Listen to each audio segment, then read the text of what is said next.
In a world shaken by conflict, where violence rises and communities struggle to hold on to hope, there is a place still teaching us another way. For 57 years, the King Center has carried forward a legacy, not as history, but as a blueprint for the future. Students with King builds on that foundation. In 2025, young minds across the globe gathered for the Students with King Reading Corner, engaging more than 1,000 schools, inspiring a generation to read, reflect, and rise.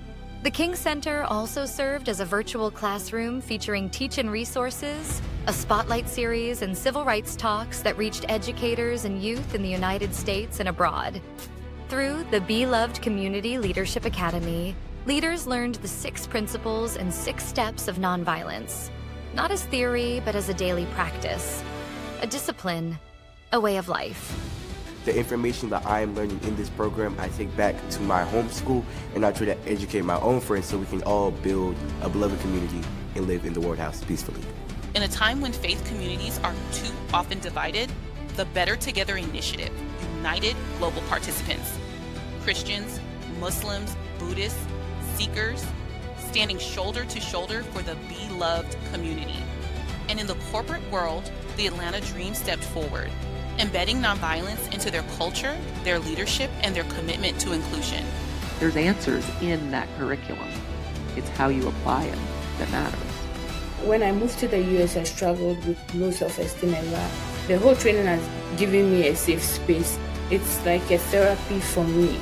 When wildfires devastated communities in California, the King Center partnered with the Atlanta Dream in restoring one's hope of Atlanta, packing care packages and sending hope across the country. The King Center, in partnership with the King's Table and New Birth Missionary Baptist Church, brought food, dignity, and hope to Atlanta families. We want the world to know today that although the shutdown is over, we have not shut down our compassion. From Atlanta to Montgomery, the King Center's fellows, interns, scholars, and Be Loved Community Leadership Academy students walk the path of history, encountering the past, learning its lessons, and carrying its courage into the present. In a world growing more violent, the King Center is growing something stronger. This is the work. This is the moment. And together, we build the Be Loved community.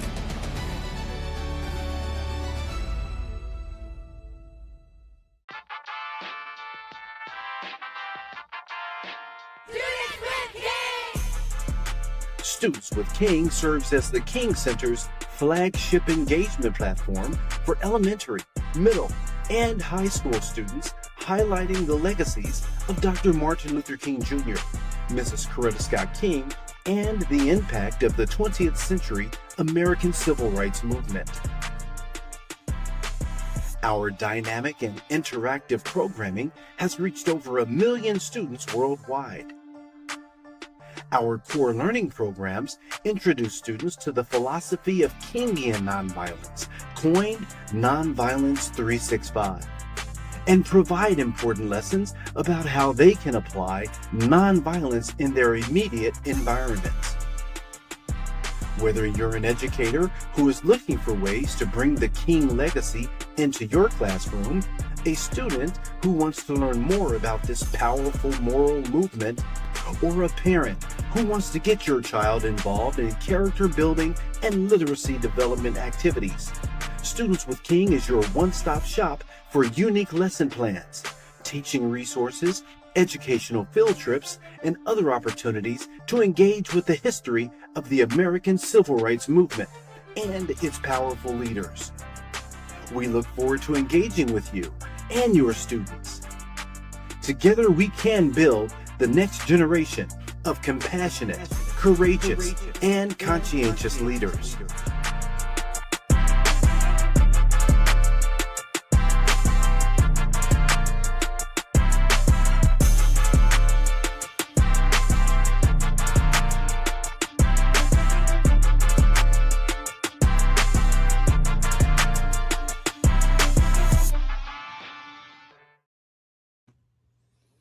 Good morning, everyone.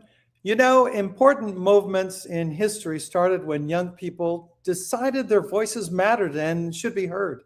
The choices you make today help decide the world you'll live in tomorrow. Hello, everybody. Welcome to the Students with King Interactive Civil Rights Talk. I'm George Franco, formerly an anchor reporter on Fox 5 News here in Atlanta, Georgia, currently a fundraising auctioneer, the Good News Auctioneer, helping nonprofit schools and foundations with their important missions. We want to know who you are. Where are you coming from? Please tell us in the comments where you are joining us from. We have middle and high school students on here from all over the country, even all over the world. What is the name of your school? What community? What city? What state? What country are you joining us from? What's your mascot? We'd love to give you a shout out. Also, teachers, hear me out. Teachers, feel free to jump in as well. We'll be asking you to join us in surveys and a fundraising campaign to continue the important work at the King Center. We should be seeing a QR code and some prompts to get you going. The feedback is important to improve the programs at the King Center, because for many, many years now, the King Center has been an absolute important piece of community in the Metro Atlanta region across the world. So please scan this QR code to complete the survey. We've got some shout outs that are going to be coming in. So let's see who we're talking about. Good morning from Kansas City, MJ Charbonneau, I hope it is. Mr. MJ Charbonneau, thank you for joining us. Joining us from Raleigh, North Carolina, just north of here, the Child Montessori School. Love the Montessori group. Carrington Row, 6th grade homeschool in New York. See, we have people all over the country, all over the world.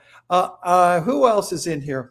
Why are you out here? Let us know what your thoughts are. What are your questions? What do you need answered about what is important in today's world? We've got a special guest that's going to be coming our way, but we also have a fundraising campaign because, as you know, the King Center is an important piece of society and it takes money to keep the King Center going. So we need to invest in our youth. We need to invest in the future. We need to invest in hope, invest in meeting the moment and championing the change. Champion change is what we're calling it. So you can donate to the King Center when you scan this QR code, and then you will donate to the King Center. It's very important. So we've got a campaign going on to fundraise, and we also have a survey going on to see what your thoughts are, and send us who you are, from what part of the world, from what part of the country you're calling us.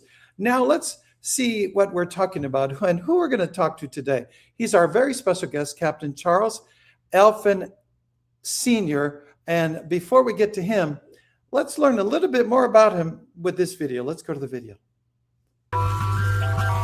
Welcome to our Students with King Nonviolence Spotlight Series. Today we are going to tell you about an amazing civil rights leader who helped change the world.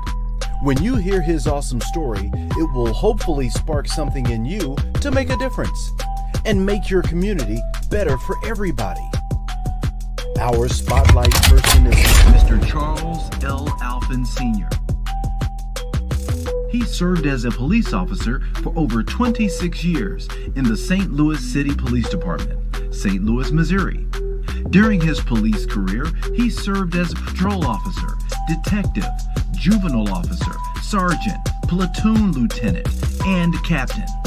Serving in the rank of captain the last 10 years of his career, he was commander of homicide and rape and child abuse, and a district commander.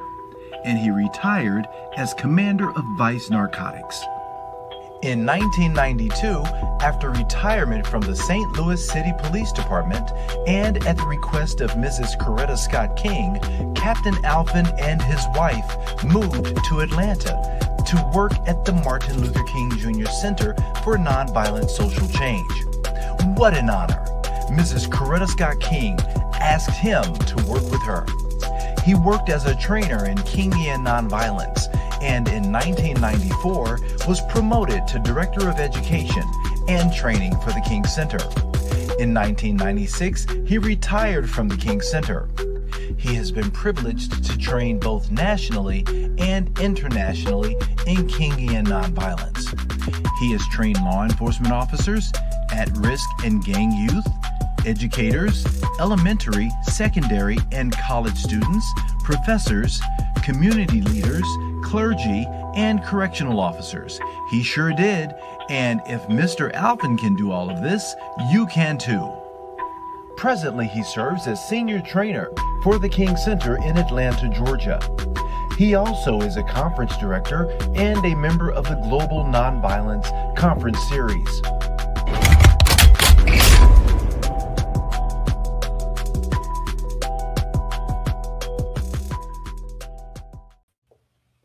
Captain Alphin, good to see you again. How are you, my friend? Oh, fantastic, George. And how you doing? Good to see you again. It's always a joy to connect with you. You know what? Let's start with this. Tell me, what is your opening message to the young people watching us?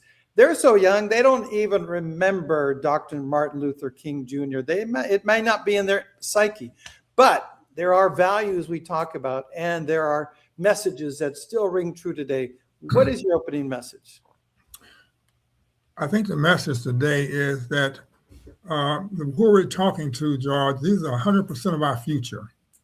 So we're talking today about our future, not the past. We can reflect on the past, but focus on the future. And they have the capacity in their hands to make this a better world. Dr. King took it as far as he could take it, and other civil rights leaders and human rights leaders. So now it's up to them. I like your handle, the good news auctioneer. So we're coming here with young people to say, this is good news for you. Amen. You can get involved. You can change the things you don't like. And you can also change unborn generations. That's the key. We're changing unborn generations for a better future. So you were a police officer in St. Louis, and then you transitioned to the King Center in many levels, and you've had many roles. And one might say, on one level, you had the power of life and death because you were armed and you had that authority. And then in another level, you're talking nonviolence. So tell us what led from one to the other, because I know that Coretta Scott King personally asked you to be part of the King Center. What in you said, this is where I need to change, and what changed in your heart and soul? That's an excellent question, George. And what happened to me is I was very angry with this country as an African American because they tried to hang me when I was young in St. Louis because I wanted to swim. And I experienced a lot of negative activity from the opposite race, from people who didn't like us. And so I was very angry. And I had to begin to look at my behavior and what I was doing. I've done some things in life that I'm ashamed of as far as the thinking and the fighting. But in over an educational problem with my children, I met Dr. Bernard Lafayette, who worked with Dr. King and Mrs. King in St. Louis, Missouri. And through that action, they showed me how you could change without using violence, physical violence or psychological violence or emotional violence, how you could change. And I was invited to the King Center by Mrs. King for training. All my training in Kenyan nonviolence come from Mrs. King.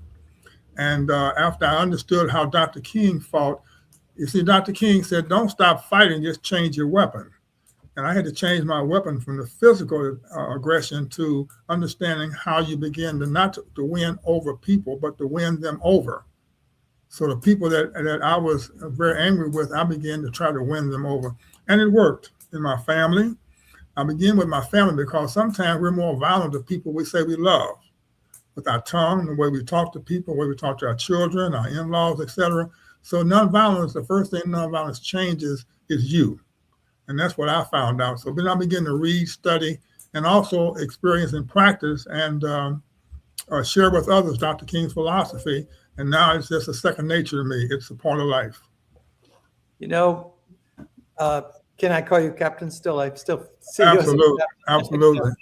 Let's ask our participants, our students who are from middle school to high school to join us, and teachers, I want to prompt you as well. If you have a question, please put it in the comment section. Another question I may have is, we talked about violence, and you said you were talking about violence, and he'll come right back. He's talking about violence, and what is the definition of violence? Because violence doesn't necessarily have to mean getting a beat down from somebody, or it can be other things. It can be lack of compassion, lack of helping somebody. So can you talk about that? Are you still there, Captain? Yes, I'm sorry.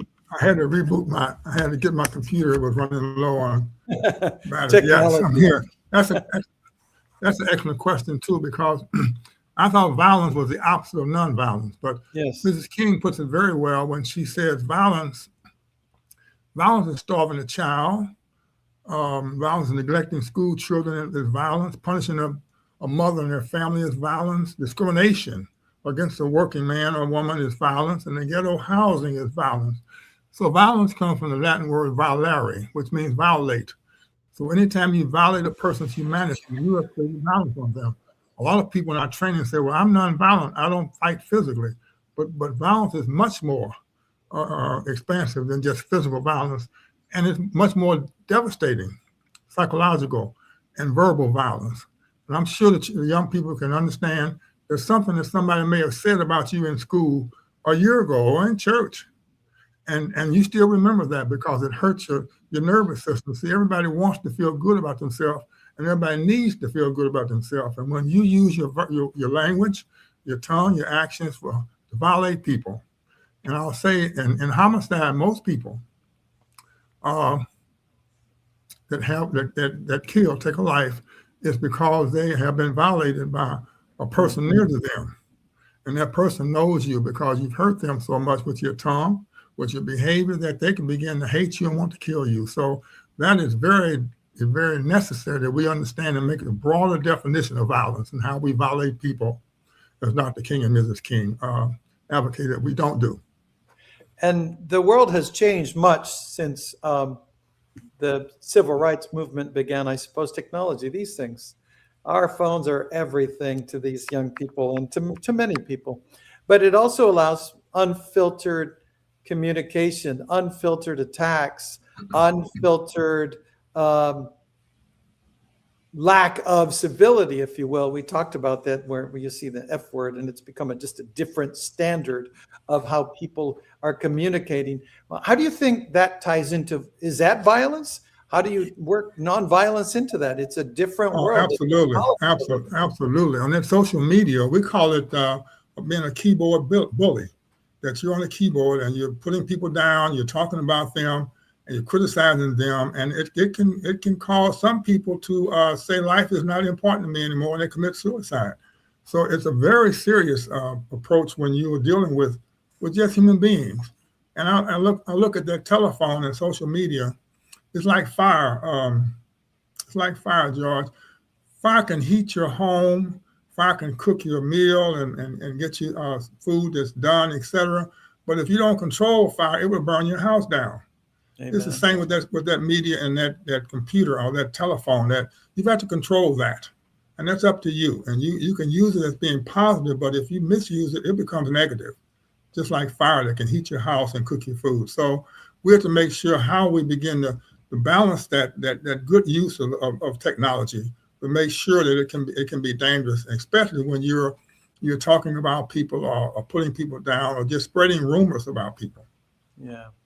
And what do you think Dr. King would say, and Coretta Scott King too, about the technology today and how maybe it can also be used in a good way? There are good messages that can be spread, and hopefully that's part of it as well. What would you think their messaging would be with today's world?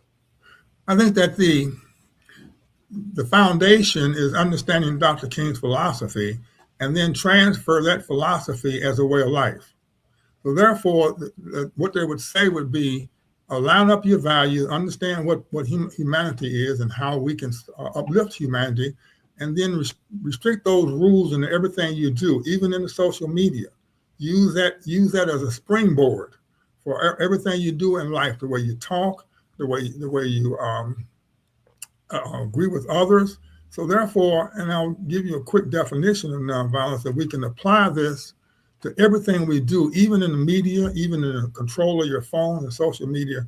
The nonviolent definition of nonviolence is that nonviolence is a love-centered way of thinking, speaking, acting, and engaging that leads to personal, cultural, and societal transformation. I'll read it again. Definition of nonviolence, as the King Center puts it, and nonviolence is a love-centered way of thinking, speaking, speaking, acting, and engaging that leads to personal, cultural, and societal transformation. So you take your problem, you take your issue that you have with conflict, and you put that in the context of what the definition says, and that's the way you structure a society. Amen, sir. And Mike, our director, is telling us we've got a question coming in from the audience. Mike, can you show us what that is? Follow the Child Montessori asks, do you think that poverty is violence? That's an interesting question. Yes, I had to struggle with that too when I first began to understand nonviolence. But remember, violence, a definition of violence is when you are violating somebody, violation. So therefore, poverty, when you distort the spirit of people or don't feed people that they can reach the highest human potential, that's a form of violence. And Dr. King said we can feed, educate, and clothe everybody in the world. There's no lack of things that we can do. There's a lack of our will. I'm gonna say that again. We can feed, clothe, educate everybody in the world. And I'll give you an example. It's just how we use our resources. And so we're spending millions of dollars to take warships to Venezuela, to fight people in the Far East, to bring in troops in the city. National Guard, I think it costs about $2 million to bring those troops in to Minnesota. Well, what could we have been doing if we're creative and these young people we're talking to begin to look at other ways of lifting humanity? We could have a lot of people and even the world being able to eat and have clean water and nourishment for their food, for their bodies. If we could begin to understand how you negotiate when you have a conflict with somebody. I think this is a good time to speak about a difference that we talked about earlier. You said there's a difference between civil rights and human rights. Civil rights came out of the 60s, LBJ, and there was that movement, and Martin Luther King Jr. was a big part of that. But then along the way, human rights got put into that definition as well. Tell us the difference and why both are important, and what do you see as the prevailing sentiment in this modern age today? Well, to put a context to that, and that's an excellent question, George. We have a civil and human rights museum in Atlanta. So therefore, there is a difference. So let's see what the difference is. Dr. King looked at oppression that was coming from our government. And he said, we're going to use our Constitution to begin to say, how does a citizen look or treated in the United States of America? And that Constitution came from our government. That's the civil rights, where the Constitution says if you're a citizen of the United States of America, you have certain rights.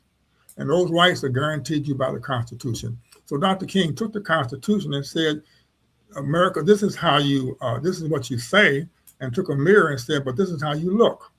And so he challenged the Constitution, civil rights.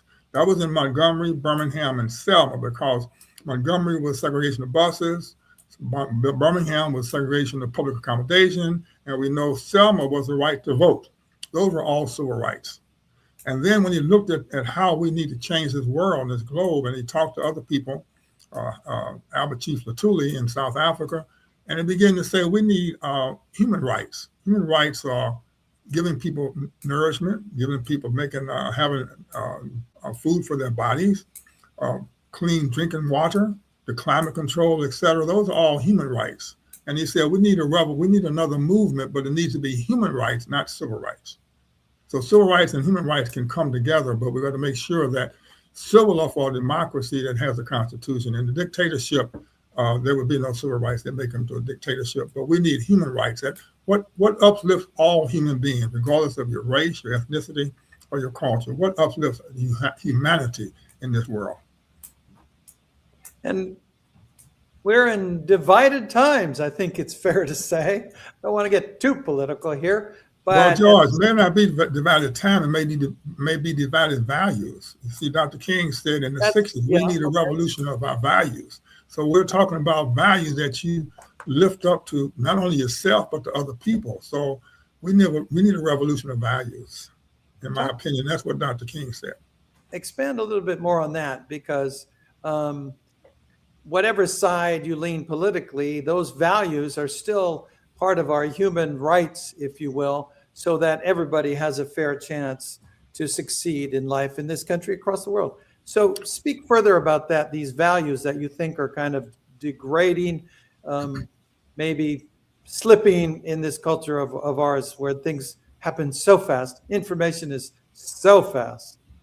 Well, very quickly, and we ask these young people to stay with the King Center and help us articulate and explain this, because we have workshops, we have the Zooms, etc. So if I say something that pricks your interest, stay with us and keep asking those questions. But Dr. King's, in answer to respond to your question, Donald, Dr. King's and Mrs. King's ultimate goal was the beloved community.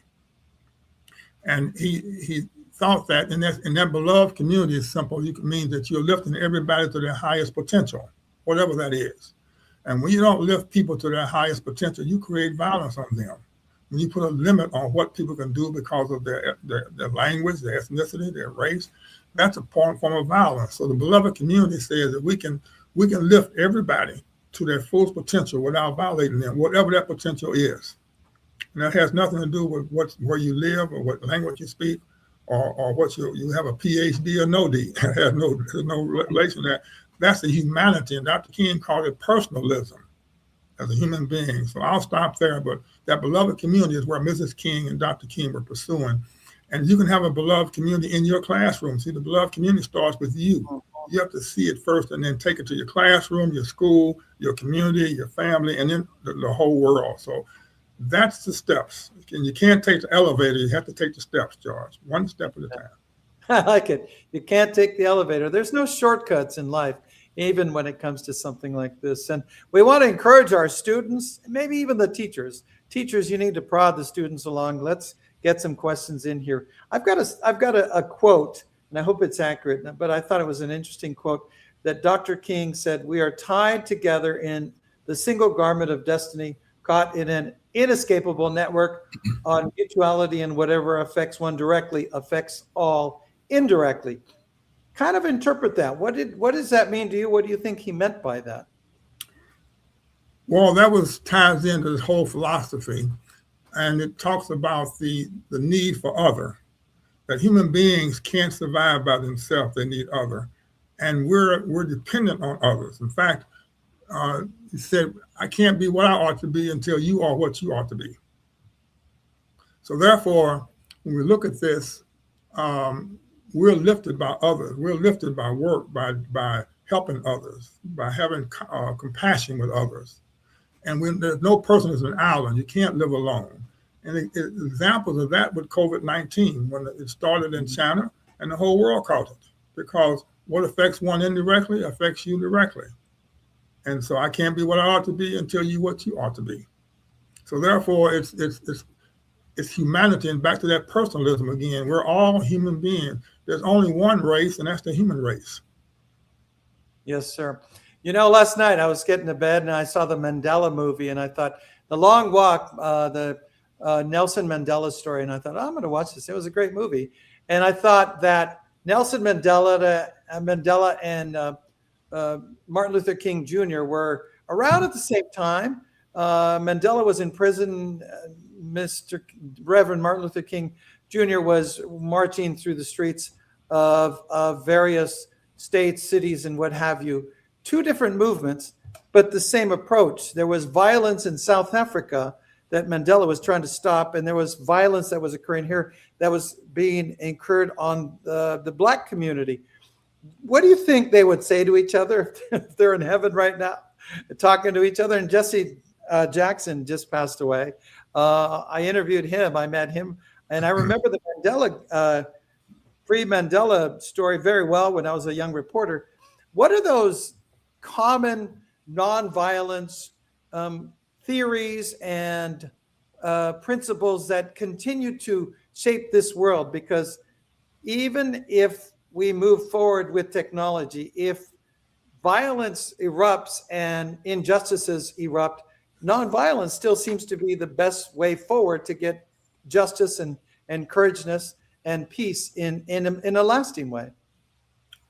Wow, there's a lot of questions that are tremendously important, and I'm going to start and try to just conceptually give a response to the three things. Number one, I was in South Africa when Mandela was elected, Mrs. King and I, and we Really? witnessed yes, I spent 4 months in South Africa teaching people how to respond to violence. That was a King Center project when I worked at the King Center. The State Department sent us there to teach this philosophy to people.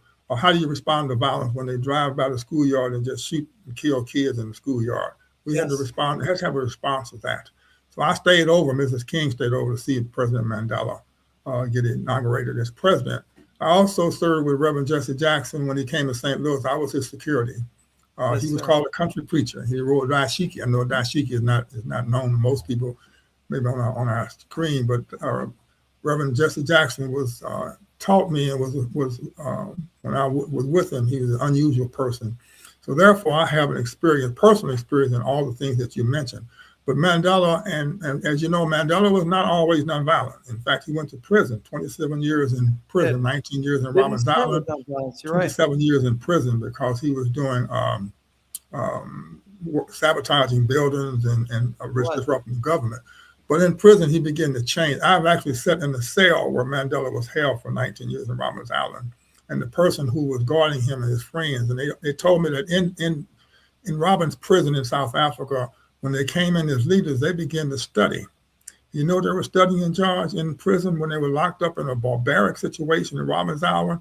They were studying how they're going to act when they take over, when they get in charge of South Africa, the country. They were not looking at rebellious or sabotage things. They were studying, and they would study under the blanket. They take a light, a candle light up under the blanket because lights were out at certain times, and they would continue to study about how we're going to run this country when we get free and we have our justice. So there was it's the inspiration with President Mandela and then Dr. King and also Gandhi. And remember, all three of those people were in jail, went to jail, and learned and were inspired. Didn't go to jail and get bitter. They went to jail and got better. So the whole thing in nonviolence is don't get bitter, get better. And I'll close with this example with Mrs. King. When she was 15 years old, she was at a Thanksgiving night day performance, and she came home that night the next morning, and they had burned her house down. And she was with her sister, older sister, and they had her brother and mother and father in the house, and they barely got out. And when they got out, the house burnt down, and Mrs. King's father said, as she stood there crying, he told them, said, "Okay, you cry this time, but we don't have time to cry. And I'm gonna have you pray for the people that burnt the house down, forgiveness." And Mrs. King said she wasn't really ready for that, but Daddy said, "Do it." So this is the spirit of nonviolence. That when you don't get bitter, get better. And that's why I like the good news in your title. This is good news, and we can do that if we get our mind together. One day I got tired of doing the news. I said, I need good news. And I was raising funds for nonprofits, true story. And that's how I became the good news auctioneer. See, but I knew it wasn't going to throw you a curve because I know that you are part of history and you understand how these are all networked together and how we are all part of one big fabric in life. And that's what we're trying to convey to these young people, that you're not alone out there. You're part of something. You're part of something bigger and greater than yourselves. And that's what the King Center does. Speak about that, because the beloved community, we have this affair every September. I've managed to be the MC a couple of times there. And I love to go to the King Center because we see these young people and you see this wonder in their eye. And I think in their eye, they're thinking, how does this relate to me? How do these people who are part of history move forward into the future, into the present time? Because if history simply repeats itself, then what's the point? But if history takes us forward with what we've learned from Dr. King, from yourself, Mandela, Jesse Jackson Jr., from my point of view, the great Cesar Chavez, all of these leaders had much, much to teach us as a society. Where does it go from here? Where are they now? Who do you see now as doing that? Well, there's a lot of people that are doing that, George, but as you know, the media doesn't project that. No comment. Yeah, the media doesn't project. And as I in the police department, when I was in homicide, they would say in the St. Louis area in the media that if it bleeds, it reads. Still That do. meant that meant that there's money in ratings, money in television shows, and they produce what people want, and people want to see that violence and that violation of humanity. So we have to be careful with that news, that we're not just getting news from one source. It's so negative, it takes us to be negative. Now, I had a friend and worked for Governor Dinkins in New York, and he said, Charles, 10% in the world of people committing violence, and they get all the attention. Mm-hmm. And I thought about that. That was 40 years ago. Like, we get all the attention about the negatives and the violence, but we don't get the attention about young people in school that are helping other people, your senior citizens, those human interest stories. We get the murder and the shooting. And what I'm appalled with now in 2026 is our television for the first 15 or 20 minutes, George, is nothing about what somebody got killed or shot or bombed, and we don't get the good stories. So first of all, we've got to change the narrative. I was down at the EJI last week. That's the Slave Labor Legacy Museum by Brian Stevenson. And I was listening to Brian, and he said, we have to change the narrative. We have to change the narrative. And so we're here to change the narrative, and we're talking to people who can change the narrative. That's our young people, our students, because we're getting consumed with all we think is violence is happening in this world. There's a lot more happening in your world, your city, and your school. And we need to change the narrative to make sure that it's accurate, that we learn from our mistakes. I'm willing, and I think Mrs. King, I know Mrs. King is, Mrs. Coretta Scott King and Dr. King and Reverend Dr. Bernice King, and everybody at the King Center, we want to give these young people as much as we can because they've got some tremendous challenges ahead. And we want to make sure they don't make the same mistakes that we made. So I think our history and our future can mesh together to create a phenomenal humanity. Yes, sir. And the students watching us now, middle school and high school, maybe some of the high school students can vote, but for the most part, they will be the future voters. But what do you tell them about the power of the vote, the power of having your voice heard, the power of being that intentional person that is moving forward in a way that's going to make a difference, that will bring around those good news? Because you're right. Let me just say this real quick. I was a reporter in the 90s in Sacramento, California, and we had this meeting in the newsroom, and everybody said, we're going to do good news because we're tired of the bad news. True story. And we tried good news, and it didn't work. It flopped. And I hate to say it, but money is money. And you know what rules? And money rules, and it's a business. And more so now. So I am the biggest critic. I agree that the media should bring us more of the good stuff. And hopefully we'll get more and more of it. But in lieu of that, what do you tell young people about having their voice heard and the power of the vote? Wow, that's a very important question. Number one, Dr. King had and understood, and I'll paraphrase it. He said, "I'm more afraid of people of silence than I am the Ku Klux Klan." Mm-hmm. He said, "I'm more afraid of people of silence than the Ku Klux Klan," and what he meant that the majority of the people in this world are goodwill people that have conscience and compassion, but they're not saying anything.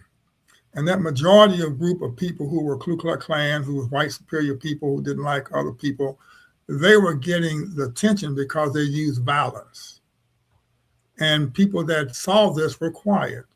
And that's why he said, if they would just speak up. And when I was talking to Mrs. King, and when I worked with her and reading Dr. King, and they would tell me that this is not going to last because didn't enough people participate in the civil rights movement. I'll repeat that again, that it wouldn't last because enough people didn't participate, even African-American people. So we're talking about people, not just a race. And they didn't feel like enough people. And he was a little disappointed in Montgomery because he thought that more people would participate, especially the white in Montgomery, and they were silent. So therefore, he learned from experience that silence does not begin. You have to speak up for what you believe is right. And Dr. King, and I'll paraphrase it, said, nonviolence is doing the right thing at the right time, expecting the right results to benefit man and womankind and glorify the Creator. That's all nonviolence is. It's just doing what's right when it's right. So therefore, we need to understand that we have to do this. Otherwise, the people that are involved in violence will put fear. You see, terrorism is nothing but organized fear. They want to put fear in your mind so you won't do anything. You're scared to go out. When you conquer fear, then you can practice nonviolence, because otherwise they control you with threatening to do something to you. And so that's why we need numbers. That's why we teach numbers with nonviolence, because you can't do it by yourself. And Dr. King brought in people of conscience. So we're talking to people of conscience to stop the silence and speak up. And let's look at what happened in Minnesota. Let's look at what happened with ICE. When people spoke up, they started changing, and they changed, George, the policy changed almost overnight when people stood up and said, we're not taking this anymore. We can't take this. People of goodwill. So that's the answer, that you have to say it, but you say your message has to be in the spirit of nonviolence. that way you're not trying to overcome people. So it's a strategy that works. It's not, when people say nonviolence doesn't work, we know they don't know how to work it. And why do you think that message of nonviolence doesn't work has, I don't know, perpetrated a little further, or has it, in your opinion? Is the message waning? Is the support still there? Because I know at the King Center, I'm never surprised when I see a large contingency of people show up. And yet I wonder, well, are people hearing this? Do you think the message is getting out? Oh, yeah, absolutely. Wow.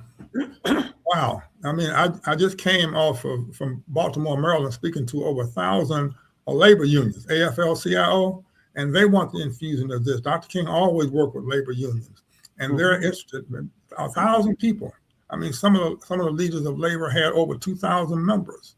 So absolutely. I was in Alex Haley's forum, and we dealt with 501c3 people, leaders talking about this and understanding and wanting to know more about it. And even in yesterday, I talked to people in Colombia, South America, in Casado. They have a city in Casado that's nonviolent, and the students are reading and dealing with economic development with the coffee bean. They're learning how to do economic development, which was one of Dr. King's most important issue, was the economic development, that Mrs. King and Dr. King understood that we have to have economic development in our communities to keep people with jobs and working, et cetera. So I would say absolutely it's working, and we need help, but people are now begging for different solutions because they've tried violence and they're seeing it's not working. It's very costly. And so absolutely, I'm really optimistic, George, and with the King Center, what they're doing, the outreach, Beloved Community Leadership Program. I'm talking to young people tonight at 6 o'clock from the King Center, Zoom, Beloved Community. These are high school students, Beloved Community Leadership Academy. So the King Center has all types of network. They have opportunities for you to get involved. I would encourage you to join and stay in with the network and get involved, and let's do something that's beneficial to all humanity. Okay. I don't know if Mike has any more questions, or we have any more questions from our folks watching us, but this says, GM, thank the King Center in Charles. George, God bless you and the King Center. Thank you. Tamika Clayton, thank you for being there. Delray Beach, I know Delray Beach. It's a lovely city. Thank you for being here. Yeah, if you can just show us, good morning. Thanks for stopping by. Bonjour. Thank you. Thank you. Good morning to you. It's important, I think, Captain, to always reiterate that the message isn't being lost, because you're right. If you just watch what's getting out there on the public airwaves, you don't see it. Tell me about seeking it out and other forms of communication that will continue that message, like this webinar, and others that are saying, you know what, the love is there, the peace is there, the strength is there. We need you to be there. Well, the strategy, it has to be a strategy. It has to be organized. Dr. King, when he talked about nonviolence, he always put organized nonviolence. So organized nonviolence is what we have to have. And that's what the power of the King Center is, organized. Mm-hmm. And there's networking. So we've got to make sure that people tie into a main source. Atlanta is the Mecca. That's where it started, and that's where he lived and walked the streets. The King Center is there.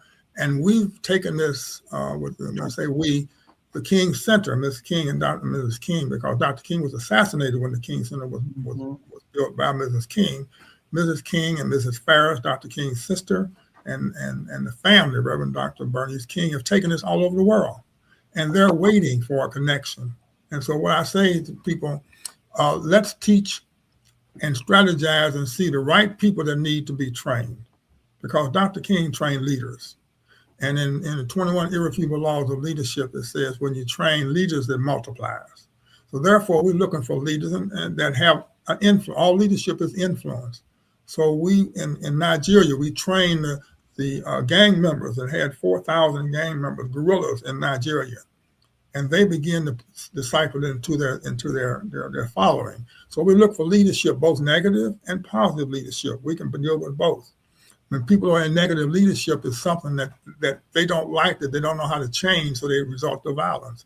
So we can deal with that, and we've dealt with it in Haiti and Nigeria and all over the world. So that's the key: is let's get together, get on a organized nonviolence, get on the same page, the same channel, AM and FM. Sometimes we're on AM and our youth are on FM, so we need to get on the same channel so that we're both together, saying the same thing. And what I'm excited, George, they can elevate this to 2026 and not 1960, where Dr. King was. Same philosophy, same foundation, but just put in their own language, their own examples. And that's what I'm looking for from our young people, is taking what Dr. King and Mrs. King and other civil rights people did and put it in 2026 language where they understand it. And they're the best to do this because they can get the foundation first and then put it in their own language without changing the context. So that's the excitement of young people. And they're imaginative, they're creative, and they are focused on what needs to help. How can we help them? How can they help themselves? So I think that's the way to go. But not give up and get pessimistic and be disappointed. I am no ways tired.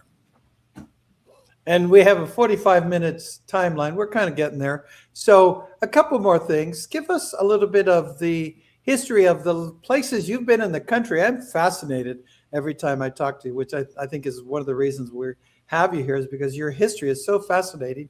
You've been all over the world. Give us a short list of the places you've been, the conflicts you've helped with, and how the nonviolence method espoused by Dr. King and Coretta Scott King has helped you, and you've spread that message. Well, I'll be truthful, to be transparent. And so how does it help me first? Number one, I have been married to the same woman for 64 years. Anniversary was just in February. Amen. Congratulations. February. And if I had not had the Kenyan nonviolence training with Mrs. King and Dr. Bernice King and the King Center for Philosophy and Dr. King, I don't think I would be married, because I had to look at myself, George, and see how much violence I was creating with my children, my wife. Sometimes we're more violent to the people we say we love by the way we talk to them. So I had to go in and re-examine myself and understand that I had some problems and I was part of the problem. Dr. King always asked himself in a conflict, what percentage of the conflict do you bear? What percentage? Oh, Michael Jackson says the man in the mirror. Look in the mirror and see what's happening to the man or the woman in the mirror. So therefore, when you say, well, how has it changed? I think nonviolence, in my opinion, nonviolence has not only changed my life, but saved my life. That's why you can't tell me it doesn't work, because I've experienced it. Where have I experienced it? I first experienced it with my family. I saw how I could change my family, my relationship. And then I went to the workforce, because sometimes in the workforce, we don't get along, we don't speak to people. I had to make sure that my reach was to others. And when others violated me, I wanted to know, what did I do to make you cuss me out or to violate me? So these types of decisions you have to make. And then I took it to the nation, to the global. Mrs. King, when I worked with her, Africa was about to get Mandela elected, and they had a bloodbath in all the African countries that were receiving their independence. The history was bloodbath. And the State Department asked Mrs. King, can you send help in South Africa, teaching people how to respond to violence, et cetera? So we developed a program. Dr. Lafayette was with me and Mrs. King, and we developed a program for South Africa. And I went over there 13 weeks before the election, and we included in the module of training, and I think this is what you were getting to, how this philosophy is practiced in other countries using other names. Same philosophy. Like in South Africa, they have Ubuntu. Ubuntu means respect for life. So we took the module of Ubuntu, included it into Dr. King's philosophy, which paralleled it.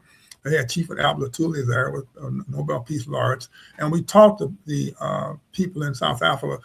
We trained 80 people, George, and they trained over 300,000.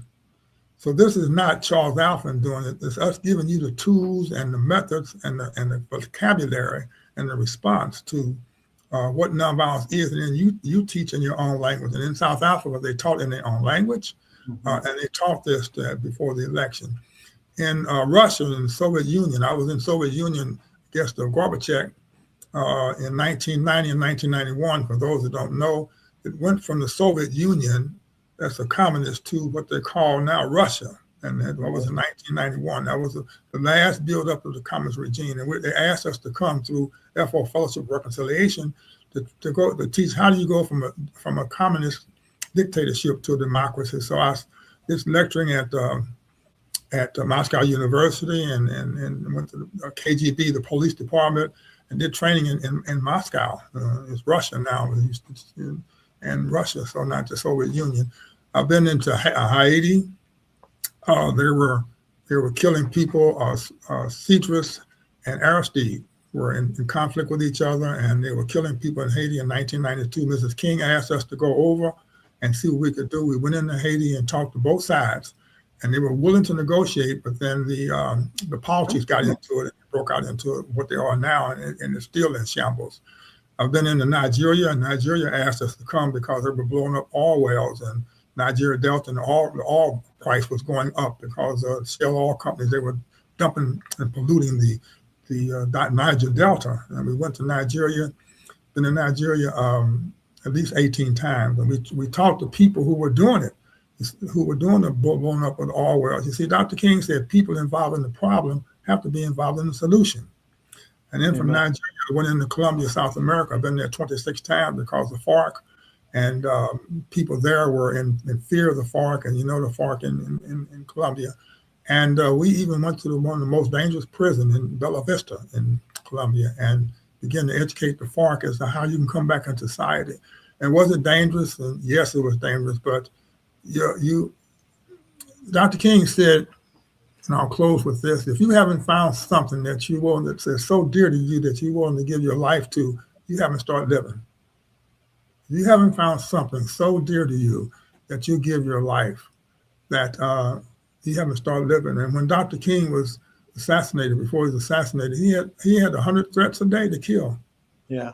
To kill him. And he knew that you can't take my life, I'll give you my life. And when you get to that level, George, this is how we solve the world. And you don't need but a few passionate people that can take this around the world, because people are waiting. They're ready to move.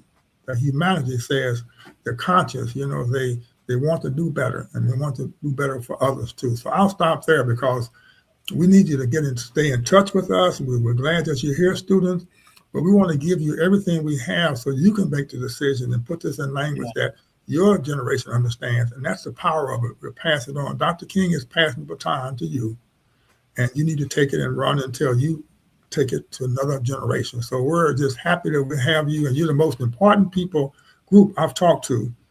And I love you, and I appreciate you listening, and I hope I said something that made sense. You made so many points of such importance. I just want to wait for your book, because you got a book. My wife is telling me, yes, I've got to write that book, and yes, absolutely, because I've got so much, and I don't understand it, George, until you start questioning me. I don't really understand. It just spills out of you. There's so much. I wish we had more time. Thank you. We want to thank Captain Charles Alphin Sr. for joining us today. Captain, your insight and perspective are always on point. Your light, your love, your compassion, your understanding. We appreciate your time, sir.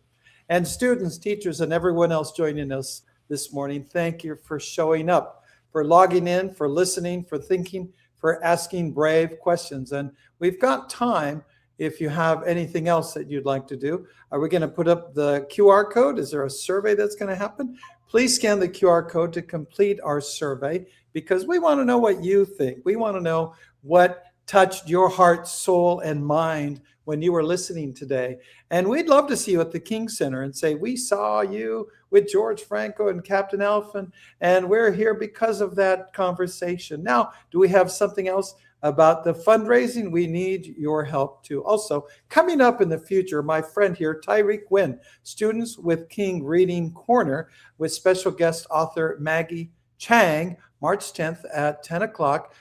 She's an author, a devoted educator, and she'll be reading her children's book, Geraldine Pooh and Her Lucky Pencil 2, energetic story that inspires children to face their fears and discover the bravery already inside of them. Mrs. Chang will also conduct a Q&A session with students as part of the Students with King Reading Corner and the Be the Love movement. Remember, you can register at www.thekingcenter. And if you'd like to contribute to the cause, you can invest in our youth, invest in the future, invest in hope, invest in meeting the moment and championing change. Donate the King Center today. You can scan that QR code to donate. And so with that, we want to thank you once again. Remember, Dr. King believed that ordinary young people, you people, and you're not ordinary, you're extraordinary because you're here, that you can do extraordinary things when you choose courage, kindness, and justice. Take what you learned today, use your voice, stand up for what's right, and know that you matter. Until next time, everybody, keep leading with purpose. I'm George Franco, the Good News Auctioneer, and make it a great day, everybody. In a world shaken by conflict, the King Center shows another way, a 57-year legacy that remains a blueprint for the future. In 2025, Students with King reached over 1,000 schools, engaging youth worldwide in the principles and steps of nonviolence. Through the Be Loved Community Leadership Academy, leaders practiced nonviolence daily and carried it back into their schools and communities. Faith leaders stood shoulder to shoulder through the Better Together initiative, and partners like the Atlanta Dream embedded nonviolence into their culture and leadership. Across Atlanta, the King Center and its partners brought food, dignity, and hope to families, proving compassion never shuts down. As we face mounting violence, the King Center matters even more. This is the work. This is the moment. And together, we build the Be Loved community.